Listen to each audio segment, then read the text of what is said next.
Welcome to my channel.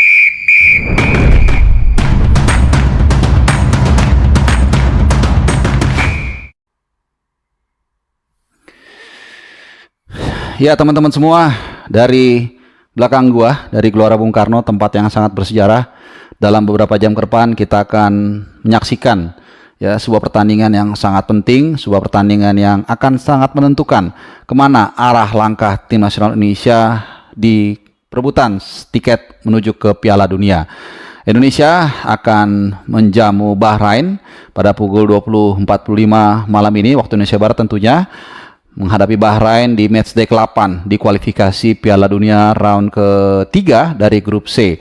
Pertandingan yang tentunya sangat penting, pertandingan yang saat dinanti-nanti, dan bukan tidak mungkin ini akan menjadi persimpangan antara kita tetap punya harapan untuk lolos ke Piala Dunia atau kita harus mengubur mimpi kita dalam-dalam. Pertandingan menghadapi Bahrain tentunya adalah sebuah pertandingan yang harus kita menangkan. Seri apalagi kalah, tentunya harapan kita untuk lolos ke Piala Dunia 2026 di Amerika Serikat, Kanada, dan juga Meksiko harus kita kubur dalam-dalam. Tentunya persiapan sudah digalang, kemudian juga evaluasi dari kekalahan di Sydney Football Stadium, di mana saat itu kita harus menyerah 5-1 dari Australia, harus benar-benar kita evaluasi dan kemudian ada perbaikan yang signifikan agar kita bisa mengatasi serbuan dan juga permainan dari Bahrain yang terkenal agresif dan juga penuh dengan intrik. Tidak boleh lagi ada kesalahan yang dilakukan di pertandingan menghadapi Australia, baik dari segi komposisi pemain, kekuatan, dan juga taktik dan strategi. Kita tidak perlu malu dari kesalahan yang kita buat untuk kita bisa menatap pertandingan yang sesaat lagi akan digelar di stadion yang sangat bersejarah ini. Nah, dalam beberapa hari ini tim nasional Indonesia sudah menjalani latihan di Stadion Madia Senayan, dan kemudian official training juga dilangsungkan di GBK kemarin.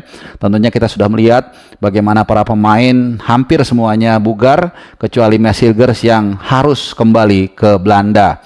Nah, hari ini pun atau tadi para pemain sudah menjalani relaksasi. Sekitar pukul 12 siang mereka berjalan mengitari Hotel Fairmont di lantai 4, di mana ada kolam renang di situ. Mereka sambil santai, sesekali juga main basket dan juga untuk pengambilan gambar, dan juga di sana ada ditemani oleh Quinten Jagoba, pelatih fisik asal Curaçao, yang diharapkan juga bisa memompa kemampuan dan juga fisik para pemain Indonesia untuk bermain maksimal selama 2 kali 45 menit. Dan tadi gue juga sempat mendapat gambar eksklusif di mana salah satu missing puzzle tim nasional Indonesia, yaitu Ole Romni, menjalani latihan tambahan. Nampaknya ini ada sedikit mungkin instruksi untuk memompa ya kebugaran Ole dengan ya mengayuh sepeda statisnya. Tentunya ini menarik karena kalau kita mengaca pada pertandingan di Allianz Stadium, Ole Romni, gua rasa kita semua setuju, adalah satu hal yang paling positif yang bisa kita bawa dari Australia. Dia tampil luar biasa, tampil begitu komit, kemudian juga kerap membuka ruang bagi rekan timnya, umpan-umpannya juga sangat akurat, dan bahkan dia juga beberapa kali menciptakan peluang dan 1 gol tercipta dari kakinya. Bahkan beberapa kali Ole Romni juga ikut melakukan pressing atau defense.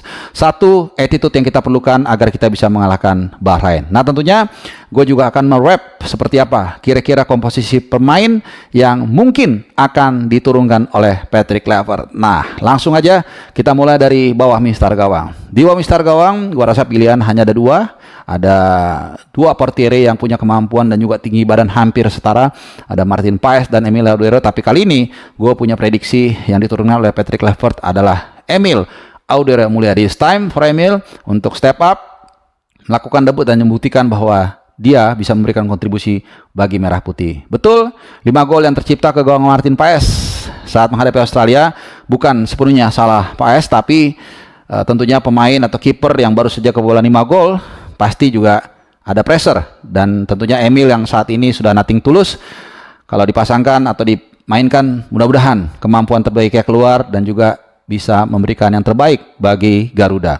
Sedikit kita ke depan dalam formasi yang menurut gua akan tetap memakai 3 back dan juga 5 gelandang serta 2 penyerang depan, di mana 3 back ini satu tempat sudah pasti akan diisi oleh the one and only El Capitano Jai Itzes. Nah, siapa pendampingnya? Menyusul absennya Mads Hilgers, maka posisi CB kanan Rasa-rasanya kita juga semua sepakat akan diisi oleh Rizky Ridho, pemain yang sudah cair, sudah kompak dan sudah menyatu dengan Jay Itzes. Ya, bahkan dianggap sebagai salah satu pemain lokal yang improve-nya luar biasa. Ya, setelah kehadiran dari Jay Itzes yang sering sekali menjadi mentor bagi kemampuan Rizky Ridho yang terus berkembang. JB kiri siapa?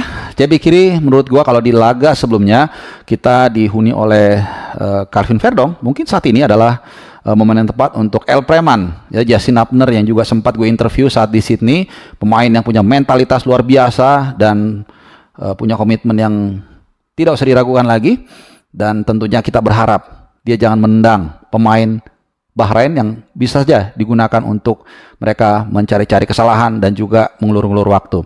3 back sudah hadir di sana, Jay Itzes, lalu Rizky Ridho dan juga Justin Abner. Sedikit kita ke depan, ada 5 gelandang yang akan berperan di sana. Back kanan, gue menjatuhkan pilihan kepada Kevin Dix.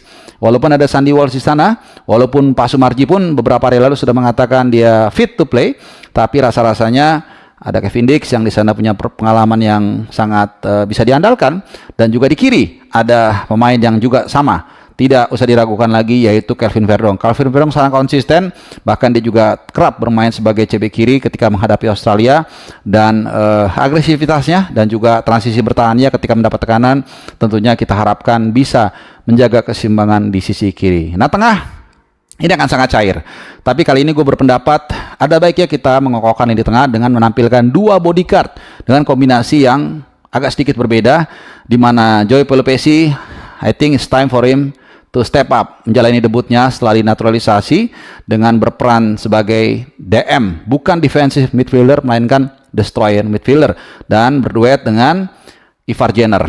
Ini tentunya duet yang kita harapkan bisa membuat Tom High agak sedikit lebih leluasa, sehingga kita ketika menyerang bukan tidak mungkin formasinya akan menjadi 3-4-1-2. Tadi saat gua berada di Senayan, sempat juga bertemu dengan Gerard Vandenberg, dan gue bilang saat di Australia Anda sering mengatakan double pivot kita sering membuat jarak yang terlalu jauh, dan dia mengamini, dia tertawa, dan itu memang berkali-kali yang dia teriakan, tapi dia bilang what can I do, karena dia saat itu berdiri jauh di atas dekat dengan media tribun, dia tidak bisa mengatakan itu kepada Alex Pastur maupun dengan Patrick Levert. Nah, dengan adanya 2 pemain yang punya tipikal kuat dalam bertahan namun juga bisa menyerang, yaitu Joe Pelupessy dan Ivar Jenner, diharapkan keseimbangan, sesuatu yang kita lakukan, banyak kesalahan kita lakukan di Australia tidak terjadi lagi.